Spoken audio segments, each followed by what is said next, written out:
A starving bobcat brought her cubs to a stranger's yard. What happened next left everyone in tears.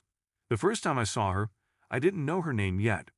She was just a scruffy tan and gray-colored bobcat, with pleading eyes and a coat that hung too loosely over her ribs. It was a sweltering summer day, and I was watering the small flower bed in front of my modest suburban home when she appeared at the edge of my yard.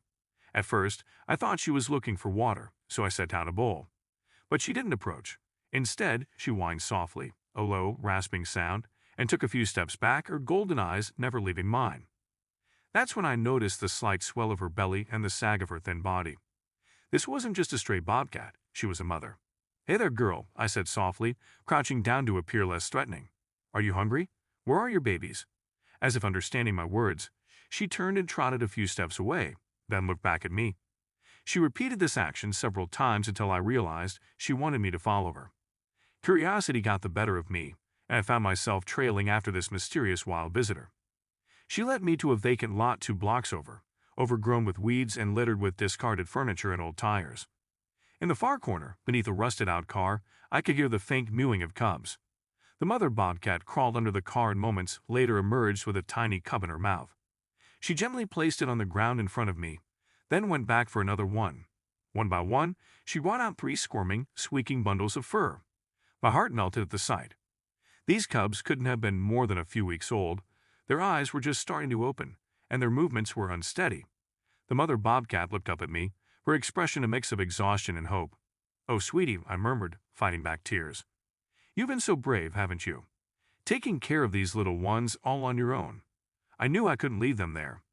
The lot was no place for a family of wild cats, exposed to the elements and countless dangers. But I also knew I couldn't just scoop them up and take them home. She was still a wild animal, and might become defensive if I tried to handle her cubs. So I made a decision that would change my life in ways I couldn't yet imagine. I hurried home, filled a large bowl with water, and grabbed some leftover grilled chicken from the fridge. When I returned to the lot, the mother bobcat was curled protectively around her cubs, but her ears perked up at my approach. I set the water and food down a few feet away from her, then backed off. She watched me warily for a moment before her hunger won out. As she ate and drank, I sat on the ground nearby, talking to her in soothing tones. "You're such a good mama," I said softly, "taking such good care of your babies. But you don't have to do it alone anymore. I'm going to help you, okay?" As the sun began to set, I knew I had to head home, but promised the little family I'd be back in the morning. That night, as I lay in bed, my mind raced with plans. I knew nothing about caring for wild animals, let alone newborn cubs, but I was determined to learn. Little did I know, this was just the beginning of an extraordinary journey that would teach me about love, compassion, and the incredible bond between humans and wildlife. The next morning, I woke up early, eager to check on the bobcat family. I packed a bag with more food, water, and some old towels, then headed to the vacant lot. As I approached the rusted-out car, I could hear the cubs' tiny yips. The mother bobcat crawled out from under the car, her tail twitching hesitantly when she saw me. I took this as a good sign and slowly sat down on the ground, placing the food and water within her reach. "Good morning, sweet girl," I said softly. "I brought you some breakfast." As she ate, I studied her more closely. Despite her rough appearance, I could see she was a beautiful animal. Her coat, though matted and dirty, was a warm blend of tan and gray with dark rosettes. Her eyes were a piercing gold, holding a world of wild wisdom. "You need a name," I mused aloud. "I can't just keep calling you girl." As she lapped up the water eagerly, her ears flicked at the sound of my voice. "How about Cleo? Short for Cleopatra. You've got that regal look about you." Over the next few days, I fell into a routine. I visit Cleo and her cubs 3 times a day, morning, noon, and evening, bringing food, water, and gradually other supplies. I bought kitten formula in bottles, just in case Cleo wasn't producing enough. Milk for her little ones. I also brought blankets to make their den more comfortable and a large umbrella to provide shade from the scorching summer sun. Slowly but surely, Cleo began to trust me more. By the end of the first week, she would greet me with a flick of her tail and even allow me to sit closer to her and the cubs while she ate. The cubs, still too young to venture far from their mother, remained a pile of squirming, squeaking fluff beneath the car. It was on day 10 of our acquaintance that Cleo did something that brought tears to my eyes. As I sat nearby watching her eat, she suddenly picked up a piece of chicken in her mouth and brought it over to me, dropping it at my feet. She looked up at me expectantly, her tail flicking. "Oh, Cleo," I whispered, my voice choked with emotion. "Are you sharing your food with me, you sweet, generous girl?" I pretended to eat the piece of chicken, then offered it back to her. She took it gently from my hand, her rough tongue brushing my fingers in what felt like a gesture of trust. That night, as I lay in bed, I couldn't stop thinking about Cleo and her cubs. The vacant lot was no place for them to live long-term, but I lived in a small apartment with a strict no-pets policy.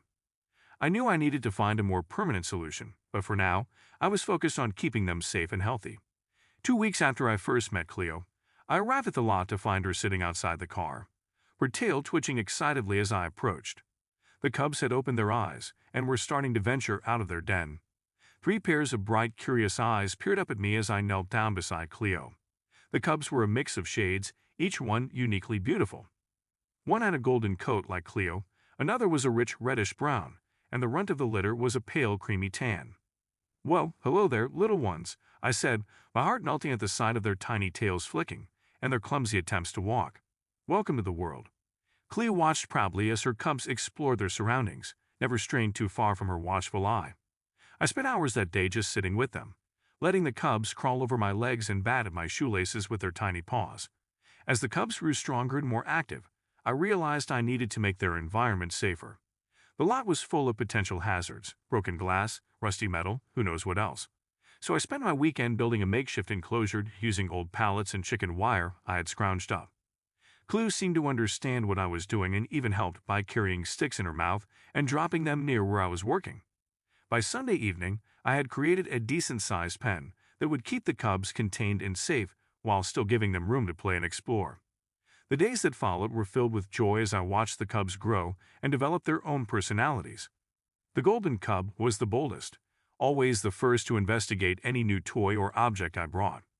The reddish-brown cub was playful and curious, constantly pouncing on his siblings. The runt, despite his small size, was feisty and determined, often wrestling with his larger siblings and holding his own. Cleo, too, began to change. No longer the skinny, weary stray I had first encountered, she was now a confident and attentive mother. Her coat began to shine with health, and she filled out nicely thanks to the regular meals. But more than that, there was a new light in her eyes, a spark of trust and happiness that warmed my heart every time I saw it. As the weeks passed, caring for Cleo and her cubs became the center of my world. I found myself rushing through work each day, eager to get back to the lot and spend time with my new wild family. My apartment began to fill with supplies, bags of food, toys, and a growing collection of wildlife care guides. The cubs were growing rapidly, their personalities becoming more distinct with each passing day. But as much joy as they brought me, I knew I couldn't keep them in the lot indefinitely. They needed a safer, more permanent environment where they could thrive. The thought of parting with them broke my heart, but I knew it was necessary. I started reaching out to local wildlife rehabilitation centers, hoping to find a place that could provide the cubs with the care and environment they needed. After weeks of searching, I finally found a sanctuary that specialized in rehabilitating and rewilding wild cats like Cleo and her cubs. The staff were experienced and compassionate, and they assured me the family would be well cared for. Saying goodbye to Cleo and her cubs was one of the hardest things I've ever done. As the staff loaded them into the transport crate, Cleo looked back at me with those piercing golden eyes, and I whispered, "Thank you for trusting me. Be safe, Cleo. You and your babies deserve the best." In the months that followed, I stayed in touch with the sanctuary, receiving updates on Cleo and her cubs. The cubs thrived under the sanctuary's care, growing strong and confident. Cleo, too, adapted well, and I was told she'd become a role model for other rescues. Knowing they were safe and thriving filled me with a deep sense of peace. Looking back, I realized that meeting Cleo and her cubs changed my life in ways I could never have imagined. They taught me about resilience, trust, and the power of compassion. That one small act of kindness, feeding a starving bobcat, set off a chain of events that transformed my life. And though Cleo and her cubs are no longer with me, they will forever hold a place in my heart, a reminder of the extraordinary bond that can exist between humans and the wild creatures we share this world with.